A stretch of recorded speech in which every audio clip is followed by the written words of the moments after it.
Hello, everyone. Dr. Vicky here, speaking to you from the Caesar Transformation Healing Center. It's time for Taroscopes. We're going to be doing the Taroscopes for the sign of Sagittarius. That's Sagittarius Sun, Sagittarius Moon, Sagittarius Rising for the month of January 2024. And before we get started on that, I just want to let you know that this is a general reading for the sign of Scorpio. It is not a personal reading, really, although you should be able to find this information quite helpful. If you are interested in a more focused reading on yourself, I would suggest that you have a personal reading with me. I do an hour and a half personal readings. They include astrology, numerology, and working with the Tree of Life or the Kabbalah. They're very deep. They're very detailed. There's a lot of information that comes through. And if you would like that, there are links below for that. Um, as I said, I have an hour and a half readings. If it's your first one, I prefer the hour and a half if you can find your way to that. Otherwise, the hour reading is also a great opportunity to get to know yourself a little bit better, or you may already know yourself and know that you're going in the right direction, as it were. Okay, so we're going to look at this. If you're interested in a look ahead at the whole year, I do have a video out, Sagittarius 2024. You can check that out on YouTube. What else? What else? What else? What else? Oh, I'm going to do the astrology first, and then I'm going to do a card reading using the Tarot, not Tower, Tarot of Transformation and the Starseed Oracle. And I'm going to timestamp that. So if you're not interested necessarily in astrology, you're just interested in the cards, it's easy enough to go right to the card reading. All right, let's get started.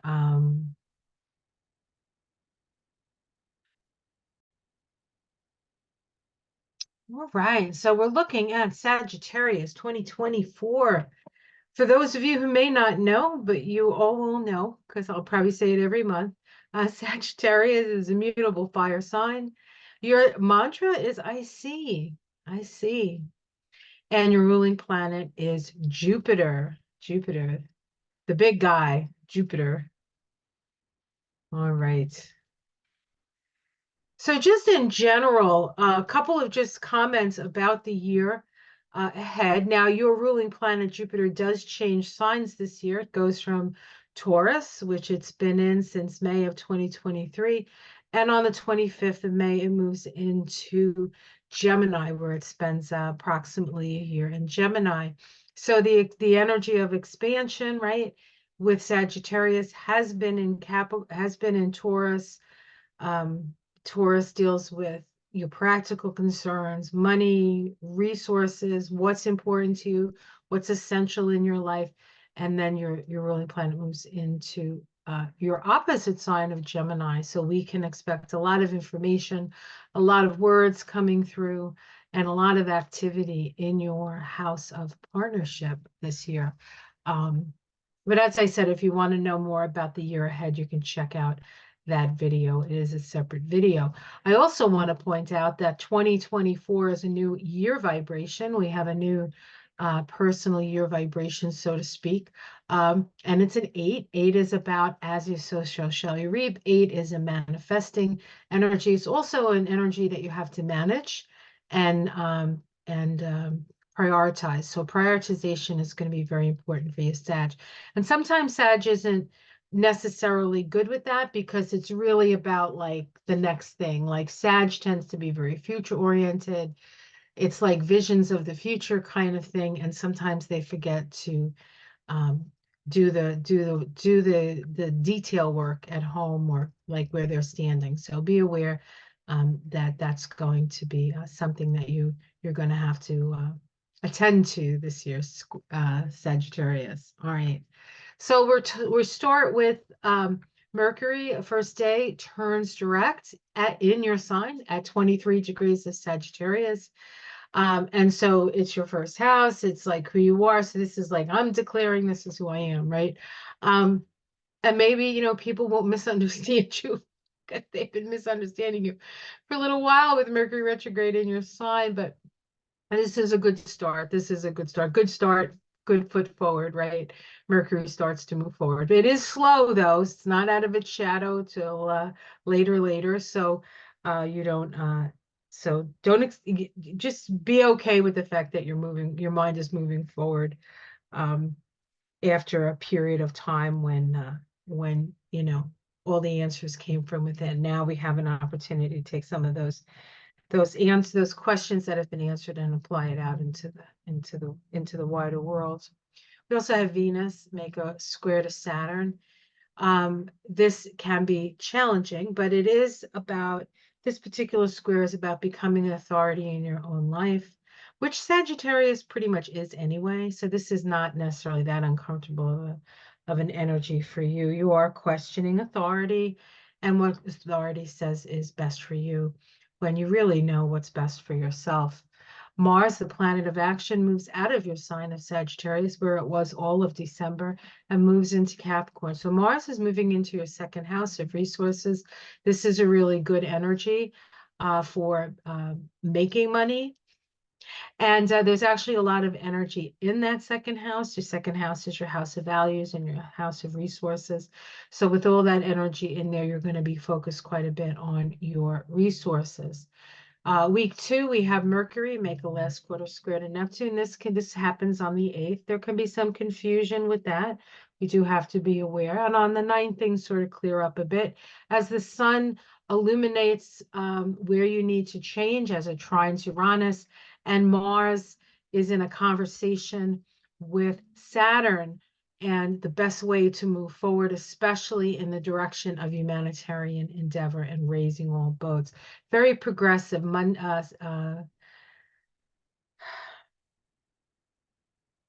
January promised to be a very progressive year, a very progressive time for all of us. Hopefully, we can make the most of it and start to move ourselves forward in a new direction instead of sort of refighting the fights of the past, understand where they came from and how we're going to move past them and move forward through them. On the 3rd, Mars, oh, I said that. I said that, didn't I? Yes. Uh-huh. Okay, where am I? I just lost my, it helps. It happens.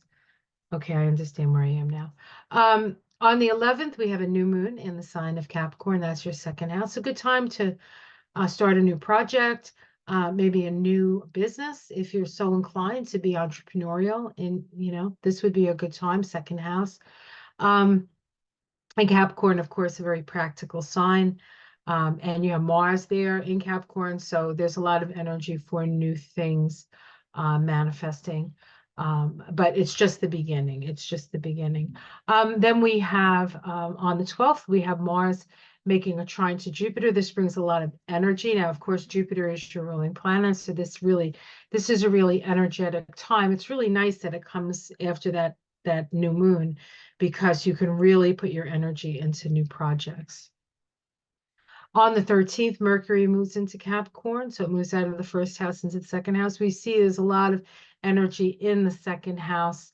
The last person to come into the second house is Venus. That's going to happen a little bit later on week 4. We'll talk about it when we get there.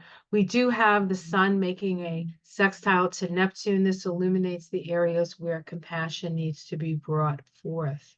Compassion needs to be brought forth. And for you, it can include the people in your family. It definitely includes in the world who needs the help and how are they going to get it. But in your own family, it could be a very personal experience for you as well. Even though you have a tendency to focus more on the big wider world, because that's really your focus, right? I mean, as a Sag, not that's the way it's supposed to be. All right. On the 18th, Mercury makes a waning sextile to Saturn. These sextiles that we see are all waning sextile. So they all have this underlying Aquarian energy. So they all bring this like humanitarian energy to bear. And when we're dealing with Mercury and Saturn, it's like, how do you organize your mind in order to sort of go in that direction? On the 19th, the next day, Mercury makes a trine to Jupiter. This is important because these two planets, not only because Jupiter is your ruling planet, but they've actually been in this trine for a while. Back in December, they made their first trine to each other. And then shortly thereafter, Mercury went to retrograde. So they trined again within, usually a trine will last, like you'll feel it for like a day or two. It was like 10 days of that energy of the trine. And then it sort of moved out of the energy as Mercury went retrograde further and further. Now, at the end of last year, almost like the last day, on the 30th, your planet Jupiter started moving forward. So we started already getting the momentum moving forward right at the end of the year for you, and now we're bringing in that Mercury energy, and this is a really, really good energy for you and for all of us, really, to understand uh, sort of what's been going on, where we're at, and perhaps a little bit of what it lies ahead. But I feel it's a very positive energy and well needed for all of us, I think. We also have Venus make a last quarter square to Neptune. This is a little bit, so we're the bigger, wider world and our mind is on all cylinders.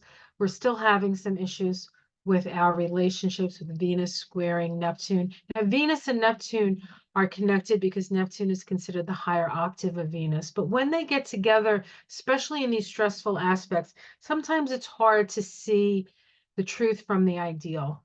And so you just need to be aware of that, okay, around issues of relationship and issues of money. And on the 20th, we have a big shift because this is when the sun, well, first of all, the sun conjuncts Pluto at the last degree of Capricorn. This is the last time the sun and Pluto will come together in Capricorn for another 200 and something years. It's been doing this since 2008 when Pluto moved into Capricorn. Every year, right? For that many years, how many years is that? 14 years, 16 years? I don't know. I can't do math in my head. I apologize for that. I think it's 16 years. So it's like a teenager. This aspect is like a teenager. But this is like the last one. And so this is sort of the period at the end of a very long Pluto in Capricorn story. We are not quite done with Pluto in Capricorn, as it will come back in onto that last degree again. That's as far as it goes, just to the 30th degree. It's there from the 3rd of September to the 20th of so the 20th of Scorpio, the 20th of oh my God, hello, November. Okay. I kept thinking Joe Biden's birthday in my head. And I'm like, what month is that? And I see it in my head, but the word wasn't coming out. So now you know. Happy birthday, Joe. Anyway, and then it goes into Aquarius where it stays for 20 years. So this is it. This is sort of the last gasp of that Pluto in Capricorn energy. But of course, the next sign, right, builds on what we've learned. So it's not like it's all in the rearview mirror. It's really in our little bag of tricks now. We know a little bit more about things and how things are structured and what is true and what is not true and what is still there and what has fallen away. Uh, it's a very interesting time to be alive. The sun on the 30th ingresses into Aquarius. Did I say the 30th? On the 20th, it ingresses into Aquarius, and then Pluto follows suit. So Pluto moves into Aquarius on the same day that it conjoins the sun at the last degree of Capricorn. So that's pretty important, the 20th. In fact, that day vibrates to a 2911, which is the same vibration as the word light, and it's a master number.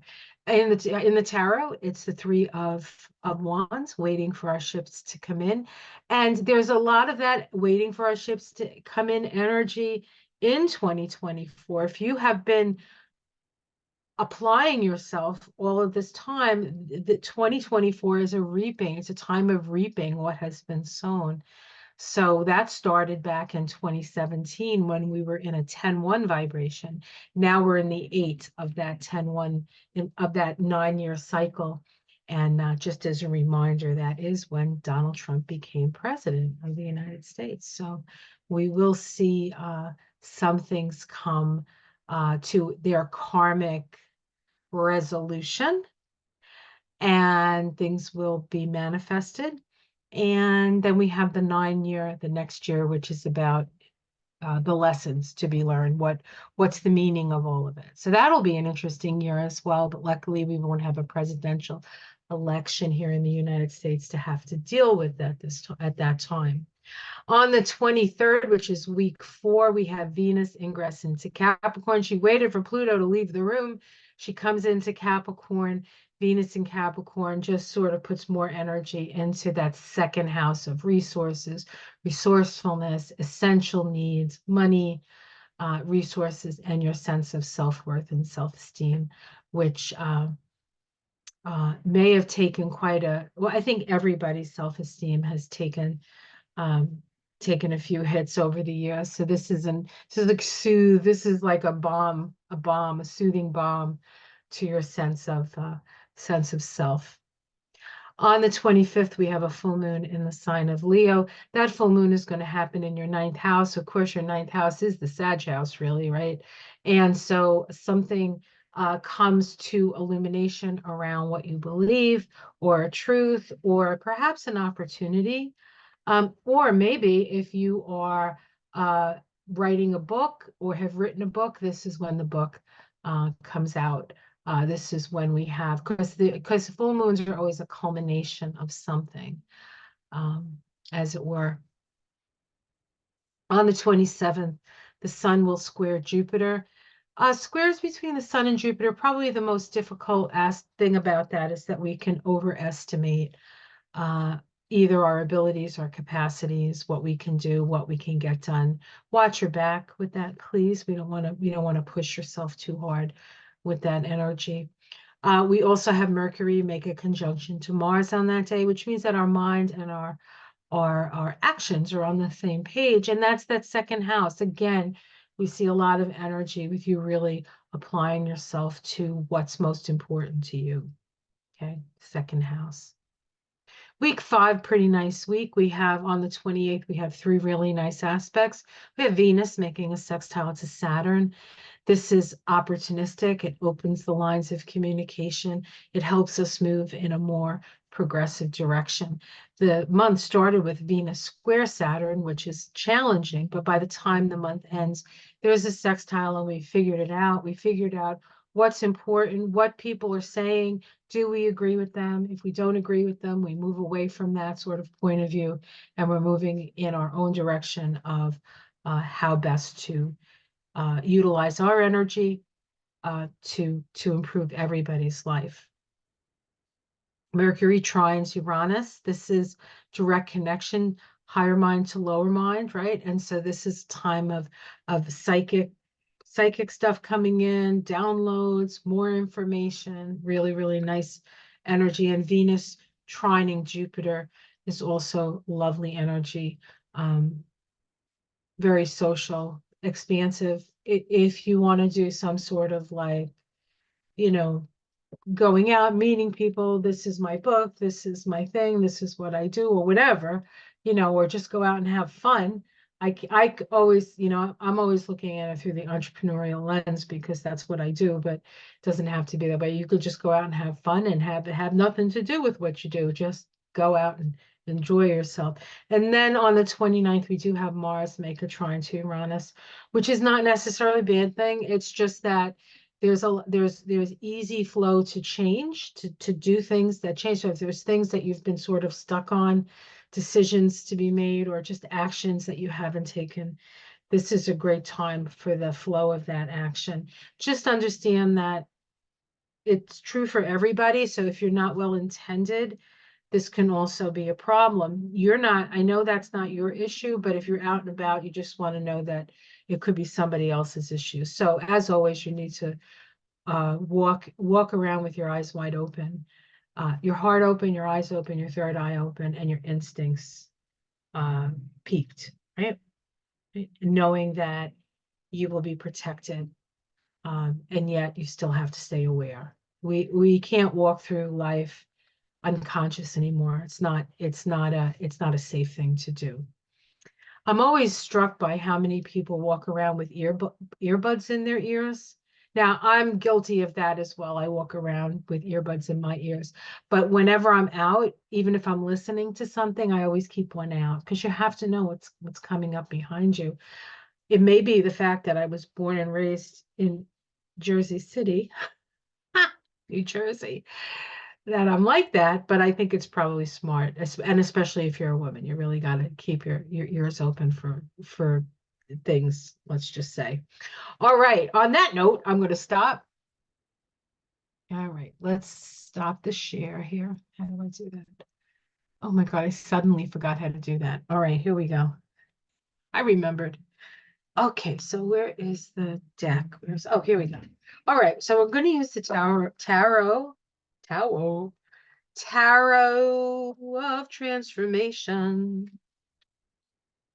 I like this deck.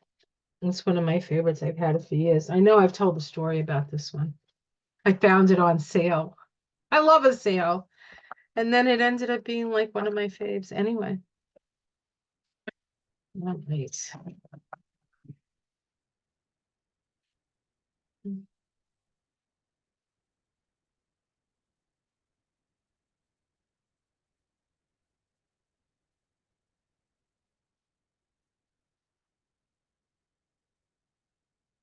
What does Sagittarius need to be aware of? Sagittarius. A little bit of a dreary day today as I'm looking out the window. Okay.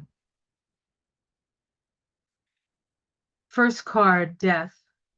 Of course, death is not always death, can be, but it's mostly transformation. It's letting go of what no longer serves, and we can say moving into a higher, more actuated and integrated self here. Let's see the challenge to the change and the transformation. The Eight of Discs, skillful perseverance. There's some things that you still apply yourself to that you really need to let go of. The Eight of Discs can be sometimes just doing it and just feeling that if you do it over and you keep doing it, you keep doing that, it's going to change things. But sometimes you just have to stop doing it. So if there's something that you've hoped to change, and it may have more to do with hoping to change it in somebody else than in yourself, um, change it in yourself first, and it'll change in the other person. But you have to change yourself. At the root is the Nine of Swords. In this deck, it's about a trust walk. This is about putting one foot in front of the other, despite the fact that you don't know where you're going. And if there's one thing that Sagittarius likes to have is a direction. You like to have a plan. You like to have a direction. Luckily, you're a mutable sign, so you are willing to change midstream if you have to, and you've probably had to many times, so you probably have a lot of practice with that. It's important to sort of be light on your feet, but you're really being asked to let go of a way of being and a way that you've persisted in a certain direction, and they're saying you have to just let it go and trust that the next step that you take is the right step for you. In the past, there were some emotional things that you ignored that needed to be taken care of. Mental detours on emotional needs here. I almost feel like has to do with a relationship that you've put a lot of effort into, that you keep thinking is going to change, but it never quite does.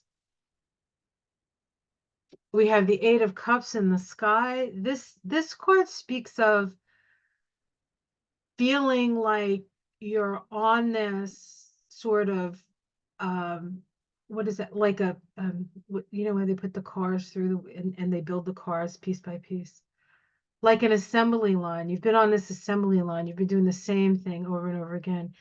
And what it's caused is it's caused you not to take care of the inner child within.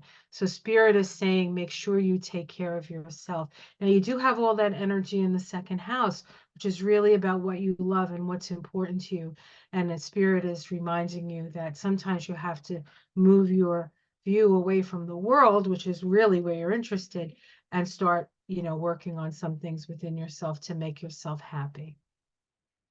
It's hard to follow things that are going on in the world because sometimes it's difficult to watch them. And if you don't have the self-care that you need, you can really hurt yourself in that way. So we have this energy of the devil here. In this deck, it always describes the devil as that which keeps you from your light, that which keeps you from your light. So if you feel like it's holding you back or restraining you and you're not able to really shine the way you would like to shine, then we know that's something that needs to be let go of. So this energy is this card reading so far is saying, let go of the things that you know make you unhappy, and trust that it's going to be the right thing for you, that the next step is that you can put your one foot in front of the other. You can trust that the universe has your back. How people see you, extraordinarily psychic. This is the card of inner seeing, the Six of Wands. This is somebody with a very acute third eye, a capacity to know what's happening and what's going on. Okay. Your domestic situation, becoming who you really are. You need to take the masks away, the masks that you have for other that you wear so that you feel other people will accept you. They need to see who you truly are. They need to see who you truly are. Hopes and fears, the Lover's card. You know, we're always a little concerned with the choices that we make will either make us less lovable, or somebody might not like it, but who cares? It's about you. It's not about them. You're happy with yourself, other people will be happy with you. And if those people aren't happy with you, they won't be in your life for very much longer, and then you don't have to worry about them. Um, hopes and fears, healer of discs. You really want world peace, honestly. Not only world peace, but you would like, you hope for a better tomorrow, for oh, this is not hopes and fears. I'm sorry, that's the outcome. Healer of discs. As you heal yourself, you heal the world. Healer, heal thyself. Healer, heal the world. Healer, heal the world. Heal thyself. Right? Okay. I'm going to pick 3 more to see if we can get a major arcana. 5 of Cups, called natural intimacy. This is exploring some of your the issues around trust, especially when it comes to intimate relationships. The Moon. So there's some pretty heavy duty stuff coming up still from the past that needs to be looked at and understood and held. This is called peace in the darkness. So it's having to hold that space when you look around and there's none of that, right? There's none of that peace. And then structure the journey. This is about figuring out your own mind. What's your next step? How you're going to move out of troubled waters. So there is some issue here. Let's see what's underneath it all. Oops. We have the Healer of Cups, healing the inner child here. Self-care. The Healer of Wands, healing the mind. And a change of fortune, the Wheel of Fortune. Wonderful. Because these cards say you're challenged, but underneath it all is the change that's necessary. And it all comes to the healing of the self here. So I would say best to focus on your own healing path this month for you. And let's see what the let's see if the Starseed Oracle agrees, or if it can make more of a, maybe we can get a little bit more information. Okay, Starseed Oracle, what does Sagittarius need to be aware of as it starts its year 2024?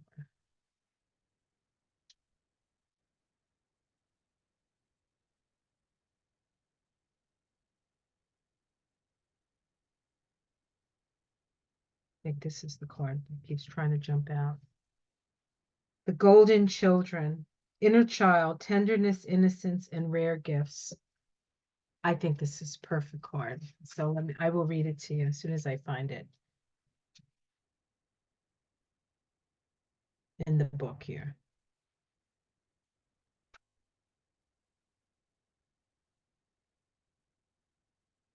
You're gonna like this one. I have gotten this one. Look at this beautiful card. Golden children, children of the sun, are highly advanced, extremely intelligent souls who are incarnating increasingly on the planet. They have little or no personal karma and possess incredible gifts and intuitive abilities. Golden children are born with a very clear mission.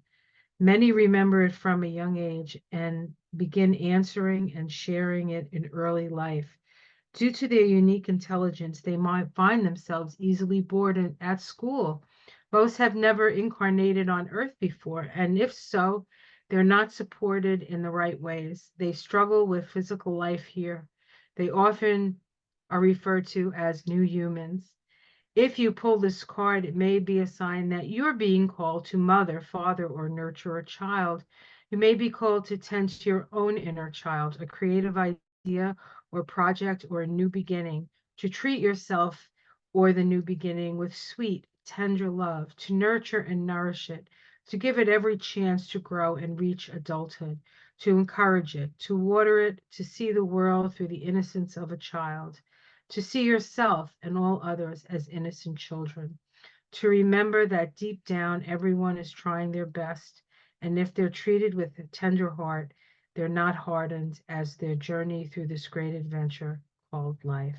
How can you treat yourself or others more tenderly? There you go. I said it, didn't I? If the starseeds agree, it must be true. All right. Well, I hope you enjoyed that. Please like and subscribe. A thumbs up is helpful. Share with the Sagittarius that you know. If you would like to support me in a more sort of nuts and bolts way, I do have a Patreon page. Most of the stuff that's on Patreon is on YouTube. Um, but the more patrons I get, the more I can do special stuff for you as it stands. But yeah, it's appreciated one way or the other. Thank you for your attention, and I'll see you again next month for your Taroscopes for February. Until then, take care, beware, be aware, take care, and be good to yourself. Much love, everyone. Namaste.